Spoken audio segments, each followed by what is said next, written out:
Today on True Patriot Love, under the pillar politics, I guess, I have Brian Isted with me today. Hi, Brian. Hi, Paul. And, you know, Brian, so we're here. It's winter, of course, and this weekend I was outside, and beautiful weekend, cold, snowy. I was building a rink, so a beautiful 40 by 60 rink for the kids in the neighborhood. And, you know, we were all sitting there having a coffee, talking, all the friends and the neighbors around. And the subject came up of Friday's announcement. So it was very interesting. And I thought to myself when they announced it, I thought, I wonder if I'm the only one paying attention to this, you know, because it was a really important announcement. And I think for a lot of us who were watching it at the time, or, you know, we were all involved, some of us more than others. You know, we went through the February 14th, 2022 launch or enactment of the Emergencies Act, and it caused a lot of damage to a lot of people. And, you know, and I went home and I took a look and I said, okay, you know, how many people were affected? So for those of you, kind of flashback, sorry for everyone. For those of you who want to forget it, you know, 500 trucks pulled into Ottawa, the convoy, the trucker convoy. The Ottawa police were overwhelmed, right? They couldn't make any decisions. They had never seen this before. It was totally gridlock. The horns were honking.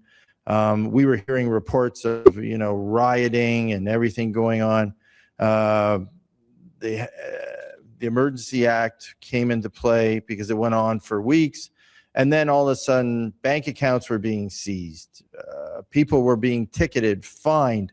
I think there was a $5,000 fine for people who were just in the area. So if you were found protesting in that area, you were going to be levied a $5,000 fine. There were 3,182 parking tickets. And, you know, the economy, with whatever was left of the economy, was totally disrupted, because not only was it happening in Ottawa, it was happening in Alberta, it was happening in Windsor, the border blockades, the road blockades, and then the Emergency Act happened. And all over the fact that we were, through COVID, required to stay home, shelter in place, close our businesses, go for mandatory testing, force business closures. People had just had enough. It had been too many months, and they were just sick of it. And here we were, going through this winter. I think everyone was isolated, not knowing what was going on. And the government put this in place, and we ended up just making a mess at that point and after, leading us to a place where I think last time I tallied it up, I went online and took a look, Brian, we're at $1 billion in civil lawsuits to the federal government over this. And the neighbors, just the neighbors alone right now, are at $500 million. So the people who are getting disrupted and everything else.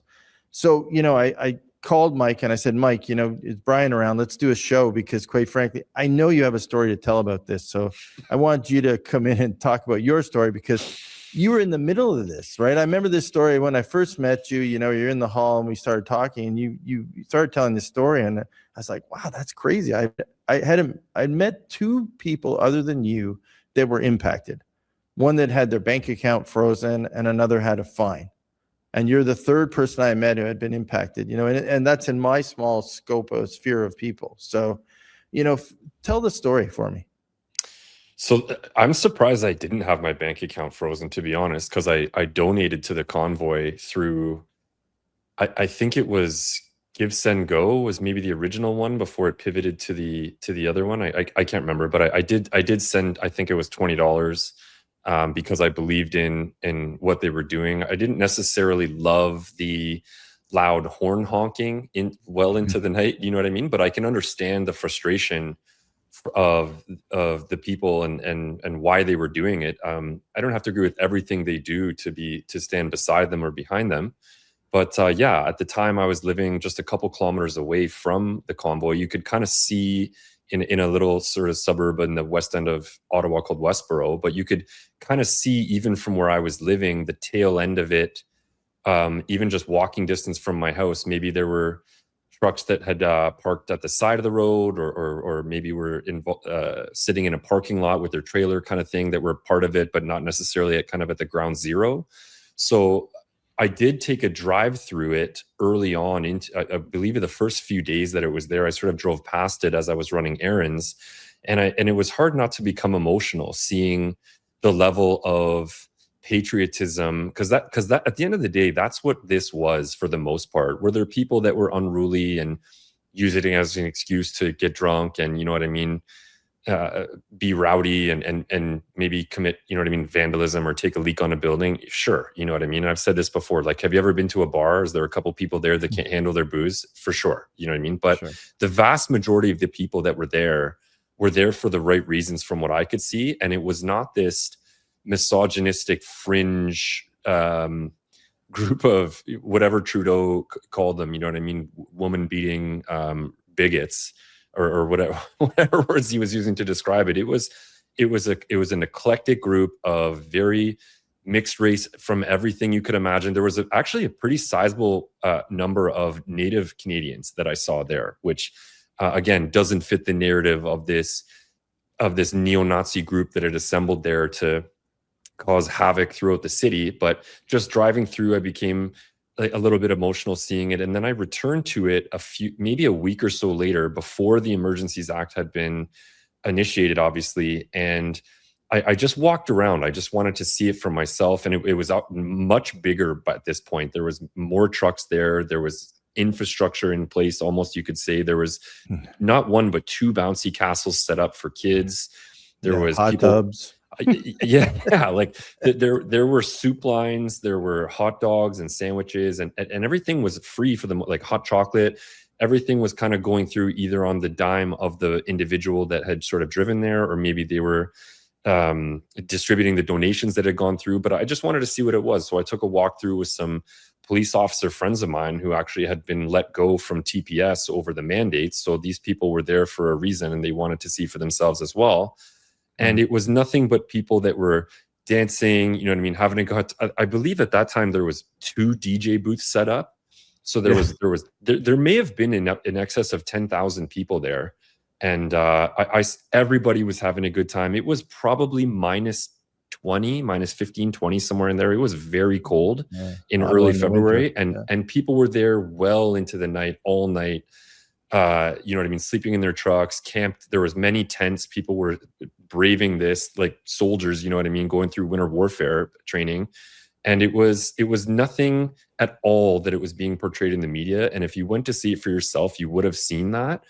And it was not long after that again, speaking to my experience, that I got a call from a colleague saying, by the way, you know what I mean, just so you know, the military is tracking everybody that's there. And I was still in at the time, and your name came up in a meeting. This is the person saying it to me, referencing my name. So Brian Isted came up in a meeting as having been there. So I just sort of became very sick to my stomach and distrustful of the leadership that I'd lost already almost complete faith in. And I kind of knew as my health continued to deteriorate, both physically and mentally, and then getting this news, I couldn't have been more disgusted and disappointed with the federal government, the leadership of DND, and kind of the municipal response, OPP, RCMP, you name it. Other police forces were there in weird sort of uniforms that had no specific marking. Like, there was a lot of weird and sort of overreaction things going on there. I can go on, but I think you kind of get the picture. Yeah.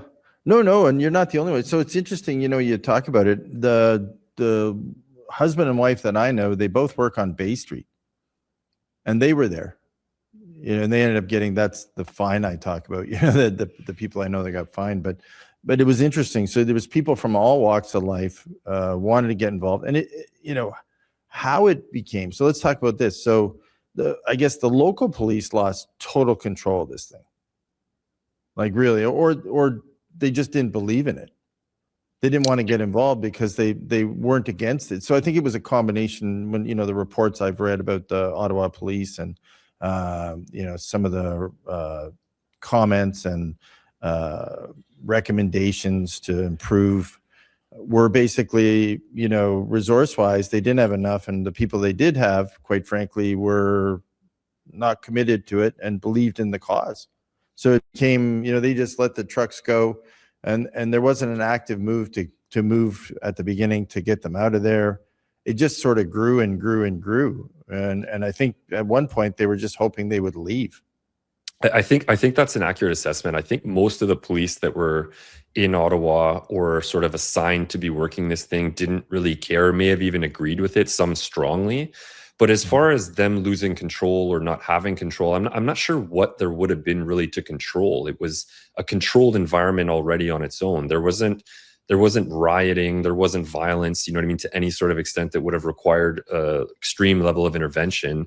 And they had even they even had routes able to pass through certain sections of the streets that were sort of quote unquote shut down. They still allowed for emergency vehicles to pass. If, let's say, an ambulance or something had to be ripping through there to operationally, like it could have gotten through. So I don't know what exactly, you know what I mean, the justification would have been to react the way they did, because to lose control of something sort of indicates that it required control, but it never really did, in my opinion, and probably many others. Yeah, no, you're a good point. I guess the only thing is they probably, as the trucks sort of, the trucker convoy came in, the Freedom Convoy, they probably could have started towing them away slowly, I guess. That it seemed like at some point they just gave up and stopped doing any of that. And that kind of led to, February 14th.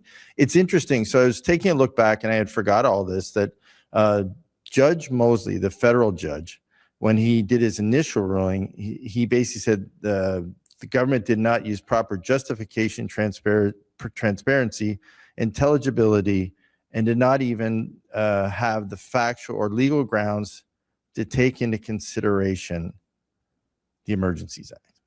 People lost their livelihoods, businesses, bank accounts frozen, and trampled by horses. So it's a great quote, and that really kind of sums up what had happened.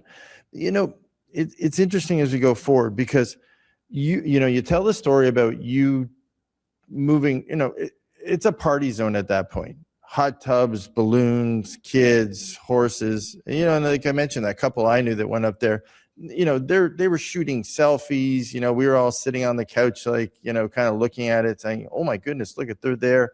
And, they're drinking beer, they're hugging people they never met. It looked like a fair.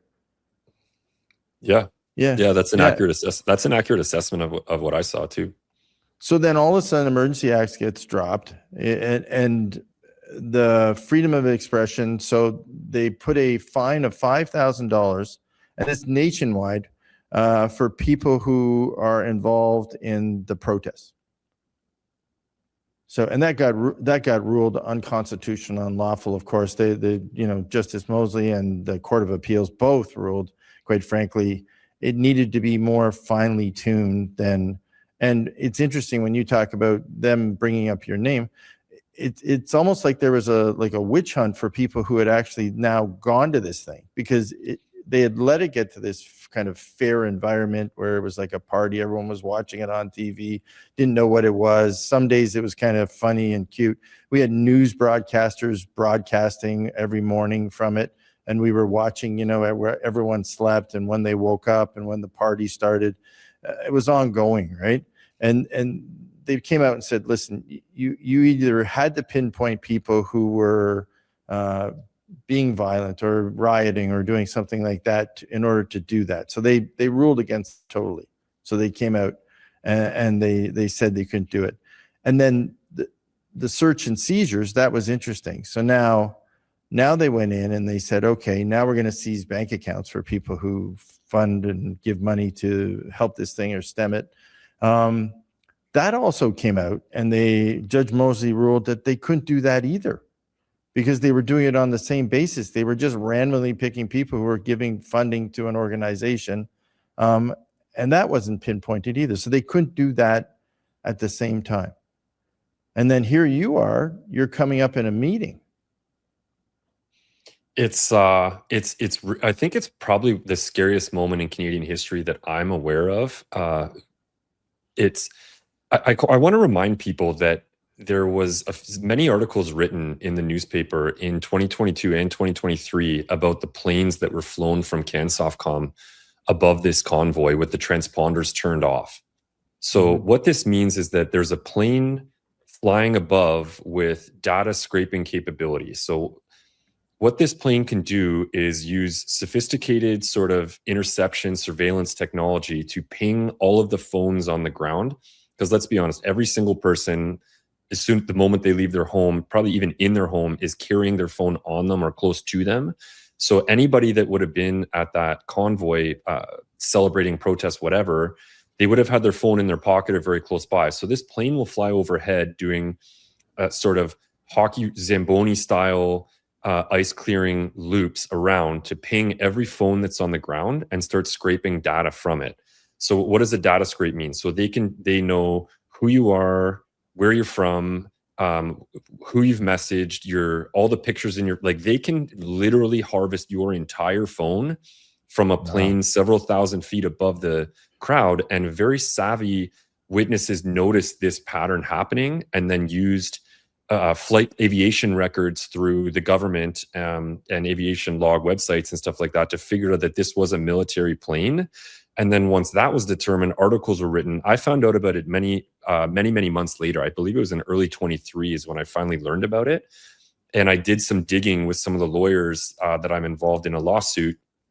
I'll get back to that later to dig through some of the ATIP informations of the conversations going on in the background. So what I was able to find was that when the journalists had reached out to DND to get a comment on why there was a literal spy plane flying above the convoy with its transponder turned off, which means that it's no longer sending or receiving location data. Why else would someone do that other than to not be noticed? So when the journalists asked DND, why were you doing that? I found through the ATIP email traffic back and forth of them trying to figure out a way to deny that it was them before they ended up basically being called out by the journalist back and forth in this email correspondence saying, look, I know it was you. I have the information. We need to know what was going on. And then DND finally pushed back and said, oh, we were doing a training exercise. There's sort of nothing to see here type of behavior. But I've seen the email traffic myself. I was an intelligence analyst. I know how to look for information. I know how to sort of deduce what it means behind this traffic. And you don't need any intelligence training to know that these people were just figuring out how to lie about it. And it's really, really disgusting and dishonest. And I really want Canadians to sort of not forget this and memory hole it as the 24-hour news cycle gets you to be scared of Greenland and scared of supporting Russia or whatever the new narrative is of what they're trying to ram down your throat to be afraid of. The Canadian federal government used Canadian Special Forces assets to illegally search and seize data from your phone. People should not be forgetting this. And this should be a massive wake-up call for anybody that thinks that the Liberal government is doing what's in the best interests of Canada or Canadians. Like, wake up. Wow, that's crazy. And it's interesting because you wonder, that's a question I think I heard from the few people I knew and the people around them. How did they pop up on the radar? They drove up there, they walked in, they basically had fun for 12, 16 hours. They made it back home. And next thing you know, they popped up they made a donation while they were there, took some selfies. And next thing you know, they're getting phone calls, they're getting fines. And I guess that's how they did it. That was the question everyone, and they talked about it quite a bit. And that is the interesting part, because when the court ruling comes out, the search and seizure of the bank accounts, and to your point of personal information through whether it be search planes or whatever, all unlawful, all unconstitutional. I just want to interrupt for 1 sec here quickly. It is allowed to search and seize someone's cell phone or computer or data records. You need a warrant to do that. As a police law enforcement agency, to do those things, you need a warrant. There's other ways to go about it with specific persons of interest and sort of very high risk, high threat individuals. There's gray area there. But if you want to do it to 10,000 civilians en masse, this is highly illegal and unethical. Right. Yeah. And quite frankly, the whole enacting of the Emergency Act, which at one point in our history was called the War Act. And that's where the basis of the whole lawsuit and, the judgment that happened was basically, this should never been used in this case. There was nothing, to your point earlier on as we started talking, this wasn't a riot. People were not rowdy. They might have had a few too many drinks and, had too much fun and they were very loud, but it wasn't something that, quite frankly, that should have been, they should have used many other measures before they even looked at the Emergencies Act or the War Act. And that was just the craziness of it. And then once it got a momentum of its own, but we were in a frenzy. Remember those times? I was looking back and I was thinking about it last night. Shut your business, go home, wear a mask. Like, we were going to and fro, and the longest lockdown in any developed country in the world was Canada, and we just kept going and going and going. We were wearing people out. We were bankrupting people. We were people who hadn't worked, weren't able to survive. They were struggling. So we had all these things happening, and we weren't changing the direction nor opening up the conversation. It was a very interesting time because the convoy was it was indicative of how everyone was feeling, I think, or most Canadians were feeling at that time. And we didn't want to address it. We didn't want to have the open conversation. We didn't want to start to put a plan into place. We had seen the US start to do things to start to reopen. We were not. We were just staying locked down, and following the narrative. And it's interesting at the end of it, Brian, this will lead to cost the taxpayers. This is the crazy thing that always gets me about these. So all said and done, after all the seizures, all the fines, all the parking tickets, all the distress that both sides, the neighbors in the area, the people in the convoy, and the people in the protest, out of all the things, it's going to lead to the taxpayers of Canada probably paying about $1 billion on the federal side directly, and through the city of Ottawa, and maybe even some of that to federal, but another 500 million. So this is going to end up in a settlement of probably around $1.5 billion. Good. Like well, yeah, it is good. Well, it is good, and I do agree. But who the responsibility? I think that's where you're saying. I think that's where we got to really focus on this. So lessons learned, right? Number one. And I think we haven't done enough to make sure this doesn't happen again. I think the problem is we put a commission in place. The commission came in. The commission had 56 recommendations. Those 56 recommendations led to basically a lawsuit. The lawsuit happened. The ruling came down in the federal government. It got appealed. And now, it's sitting, I guess, potentially for appeal if Mark Carney, the Prime Minister, decides to move it to Supreme Court. I think that's where it's kind of sitting now. It's sitting kind of now. So if he says push it forward, it'll go another year. Maybe they may be able to defer it. Maybe it's the wrong time for settlements to talk about, but it might be deferred for another year. So say it gets pushed down the road for another year. And at that point, is people's memory of COVID so far behind? Because I don't know about you. Are you starting to forget COVID? Like I am.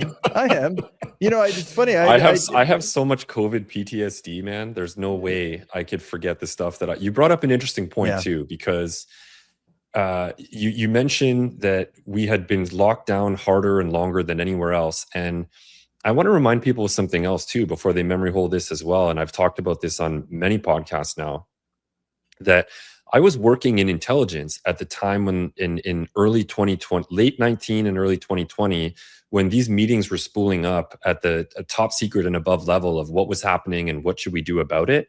And it was and again, I've said this and I'll say it again, that at the very beginning, which is in honesty probably October and November of 2019, but at least when it sort of landed on the radar of the world was January, February 2020. At that time, I will sort of allow the idea that they didn't really know what was going on or how to respond to it, unless you want to go way into the rabbit hole of the cabal and the plan and all that stuff. But what I'm saying in the intelligence level, they didn't really know what to do with the information. So at that time, I will secede that it's better to overreact than underreact in that scenario. So 2 weeks to flatten the curve kind of thing. The first 2 weeks I understand and empathize, but it was after that meeting after meeting, week after week, month after month of what I saw personally was very high-ranking officials in the intelligence community who brief very senior MP officials in the federal government going along with whatever the news was saying. There was almost zero analysis of the age of the people dying, the cohorts, you know what I mean, the actual risks. Like this was all information that was known to us because I knew it. And I was the dumbest and most junior person in the room in every meeting that I was in. And I'm happy to admit that. And I was asking serious questions. And all that the answers was show the front page of the Toronto Star right here and say, well, here's the graph of the 10 million people that are going to die in the next 6 months. And that was all they cared about. They had their time off at the cottage. They were allowed to, you know what I mean, work from home. And let me tell you, most people were doing absolutely nothing. And this was benefiting them. So Canadians, please do not forget what happened, because I promise you, the people that were calling the shots were benefiting from this, at least most of them. And they were not acting in the best interest of Canadians. They were repeating whatever garbage was being sold to you through legacy media. No, I get you. I understand. And, you know, it's interesting because you bring up a point about the fact that people were following the narrative. The interesting part of this is the official opposition to the government disappeared.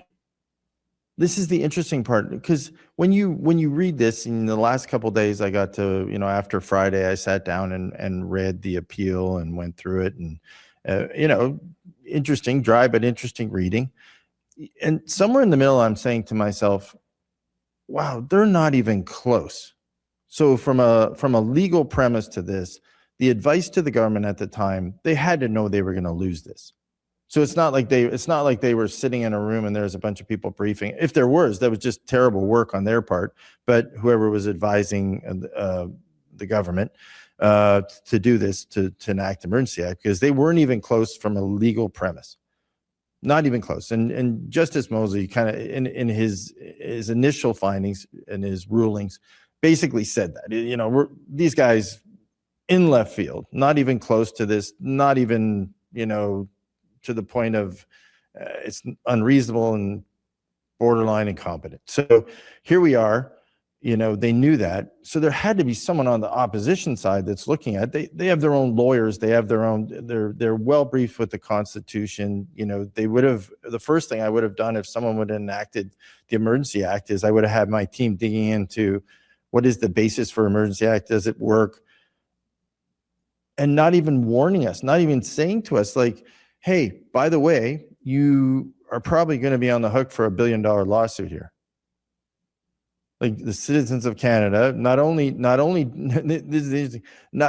are you going to suffer all the losses from going through COVID. So what is it? 36, I'm just feeling here, I think the initial stuff, 3.9 billion in economic disruption from all these things going on during that time.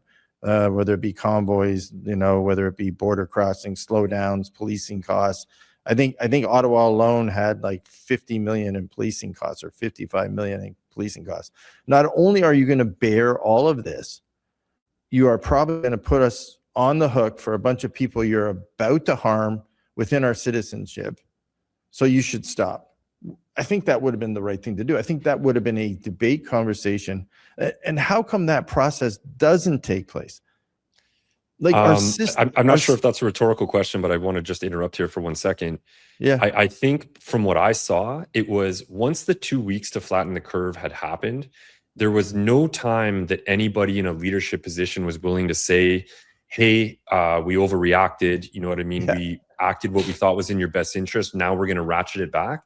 And I think that if that had happened at any point in the first 2-3 months, maybe a little bit beyond that, people would have been understanding to say, hey, kind of you acted with the little bit of information you had and it was maybe not the right thing, but now let's pull it back. But nobody ever did that. And when I say, sorry to belabor this, but when I say that they were in top secret meetings holding up the front page of the Toronto Star, that is a fact. That's not hyperbole. Like, I'm looking at the front page of the Toronto Star in a meeting telling us that we're going to have X number of ICU beds all taken up and everyone's going to die like this. Not only did none of this ever happen, but even at the time it was deemed this is the most extreme and take it with a grain of salt. And this is what we're presenting to senior leadership. It was just it was one of those things where they made a decision, they went with it. There was never an attempt to correct course or accept any responsibility for having overreacted, because that would have been sort of politically bad. And somehow it became politically better to push it for 2 years that this, you know what I mean, these lockdowns are going to continue. So sorry for interrupting, but I feel like that question needed addressing. Yeah. You know, and I've talked about this before. I find it bizarre that there wasn't a playbook in place already. There was. Yeah. But I've seen it. I've dug into these ATIPs, and there's a pandemic response plan in the D&D has been working on this for 25 plus years. There is literally a pandemic response flu virus plan written into D&D operational planning, and we did everything opposite of that. Right. I've seen it. I have the document in my Google Drive. Well, so there's a plan, and then we don't enact the plan. We let a bunch of people drive into Ottawa, set up a convoy, create a big party, and then in the middle of it, we call the Emergencies Act. Like, if you think about it, it's very bizarre, right? Like the whole and at some point, there had to be someone saying, okay, timeout. Like, this is the interesting part, because there are meetings going on and someone's saying, okay, we do have a plan. Enact the plan. Why don't we enact the plan? Like, why don't we just, okay, move step 1, step 2, step 3? That's military, right? That's what it does, right? It moves. Well, if I can interject, just to highlight how insane that time was. Just a few weeks before the convoy started, I was in Miami, Florida on a winter vacation, where I had spent the better part of 3 weeks, where that was back in the time when you had to take a test 2 days before you could fly and then show your negative test so that you could fly home. So 2 days before I was set to fly home from Miami, I took a test through Miami-Dade Health, and there was a lineup down the block, and you got your free swabbing and the brain tickle, and then they send your stuff off and you get a test. So I get a call the next day from Miami-Dade Health saying that I've tested positive for COVID. I have no symptoms. I've been exercising every day, out enjoying the sun, you know what I mean, in South Beach, enjoying that outdoor gym there on the beach. And I get this call from Miami-Dade saying you've tested positive for COVID. So I'm thinking, oh my God, like, what do I do? Because I just lived in East Germany for the last year and a half in Ontario. So I'm saying, what like, do I have to stay in my hotel room and notify the hotel? And the lady on the phone was almost laughing, saying, no, you don't have to do any of that. So I was like, what do I have to do? And she goes, nothing. We don't care. Like, we're just letting you know that it's positive. Go about your life. And I was just like, this is the contrast of the mentality of what was going on in Ontario, where we need to have 1,000 trucks drive to a city to get our lives back. Where in Miami, it was like, oh, we're just like doing the things that we have to do so you can fly home kind of thing. And just quickly to finish that, I took a test because I want to make my flight. I don't have money to redo my flights and hotels and all that stuff. I got to go back. So I take a test the next day, in which I get a call. I believe it was later that same day or very early the morning before my scheduled flight, that says I no longer have COVID.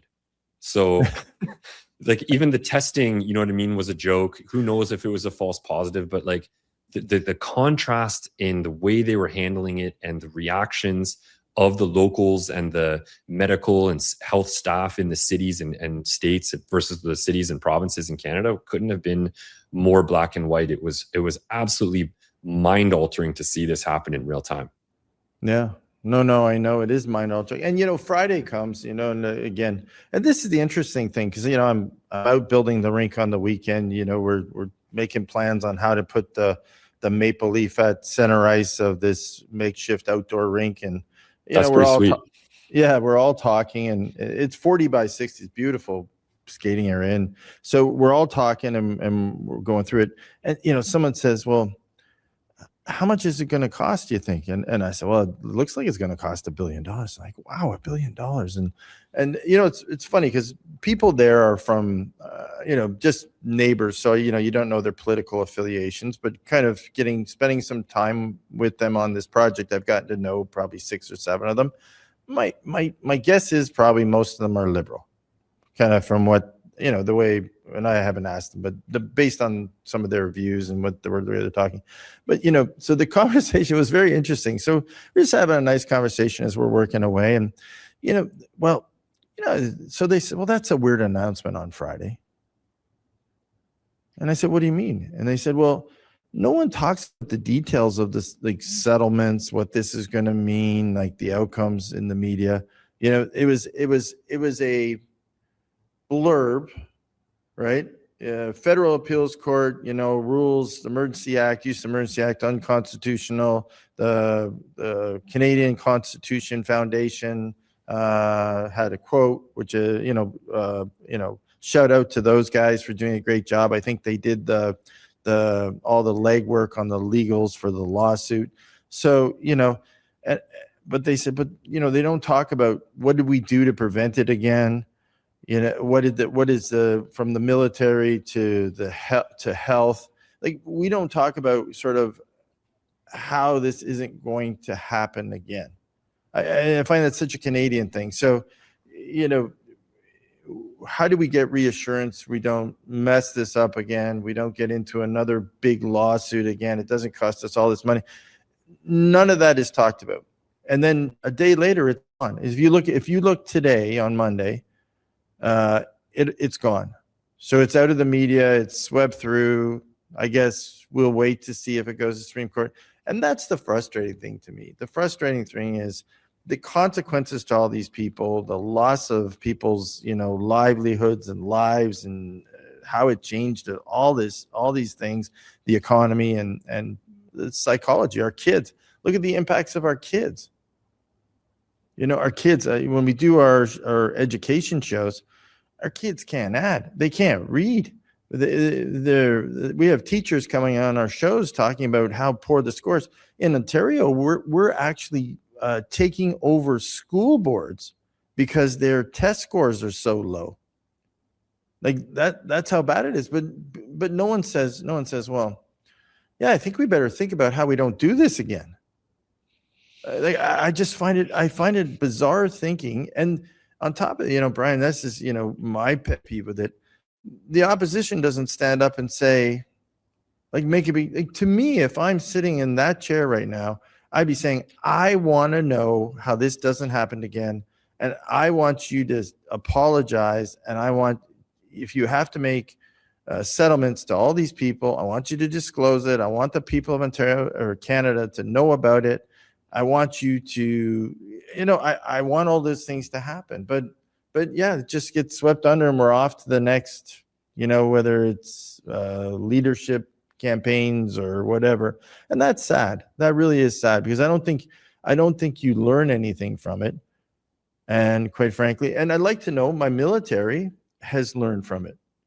Well, if I can touch on, you said many interesting things there, but one jumped out at me was that we don't, like, how do we make sure we don't do this again? And there's a funny saying for a lot of folks in the military that have ever had to do almost anything administratively or operationally, for that matter, is that every time they do something, it's the first time. So you'd think that there would be these brilliant templates and policies and SOPs and stuff in place, you know what I mean? Where you're like, oh, we just did this 6 months ago, or we did this last year, we'll do it the same, and we'll tweak this and we'll improve this and get rid of the stuff we didn't need. But it's like every time you do something, it's like nobody knows how to do it. And it's so, again, mind-bending of you take over a role and you're supposed to get a handover, you know what I mean, from the guy before you. And it's just like, oh, well, what happened with the handover? Either you never got one or the files are deleted. And it's just like, how do we run an organization that's supposed to be capable of war fighting through sophisticated and timely logistics when this is how we handle almost everything always? It's really scary. And to touch about you said also like coming forward and saying, hey, we're sorry we did this, you know what I mean, we're going to learn our lesson. The military in Canada is still wanting you and asking you to get booster shots before you deploy. So if you want to go to Ukraine or Greenland now or wherever, they're asking you to get your COVID booster to make sure that you're safe from COVID. So roll up your sleeve and get your 16th Moderna, you know what I mean? So we can keep pretending like what we did was the right thing and not take any responsibility for giving tens of thousands of people in the military experimental science, you know what I mean, injections, because let's not call them vaccines, they're not. So all of this stuff adds up to the stuff that you and I chatted about a couple months ago now of the lack of trust that these people have that are, you know what I mean, don't want to enroll or don't trust the senior leadership and view them as obvious sort of activists with social justice narratives rather than leading a team of soldiers, you know what I mean, internationally through potential kinetic conflict environments. There's so much loss of faith and trust in these institutions and people. I was, for the longest time, I've had a sort of hopeful resilience that they could sort of turn this around and fix this and now I'm not sure anymore.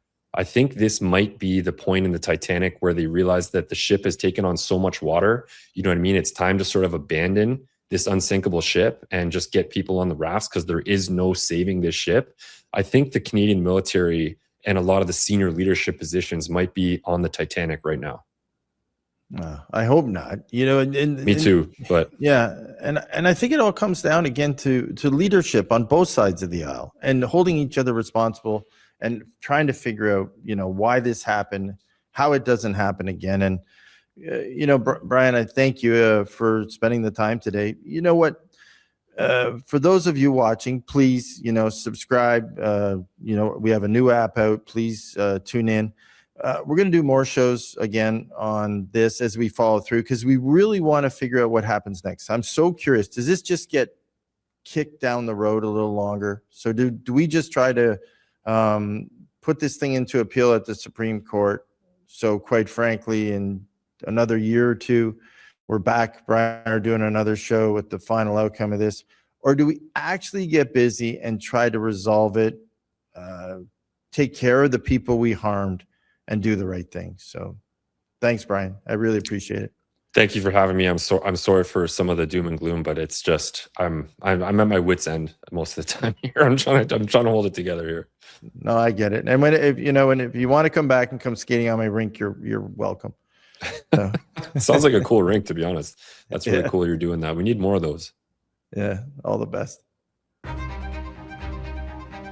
Patriotic means looking out for each other and fixing things together. True patriotism is being in the country you love, surrounded by people you love, and great weather. Being a patriot is being a part of your community and caring for it. It doesn't matter who you are or where you're from. Patriotism is the one thing we all share. It's okay to be critical of government and still be a patriot. It's gratitude to your country. Of course I'm a patriot. I'm Canadian. It's my home. Well, actually, true patriot love is the mission.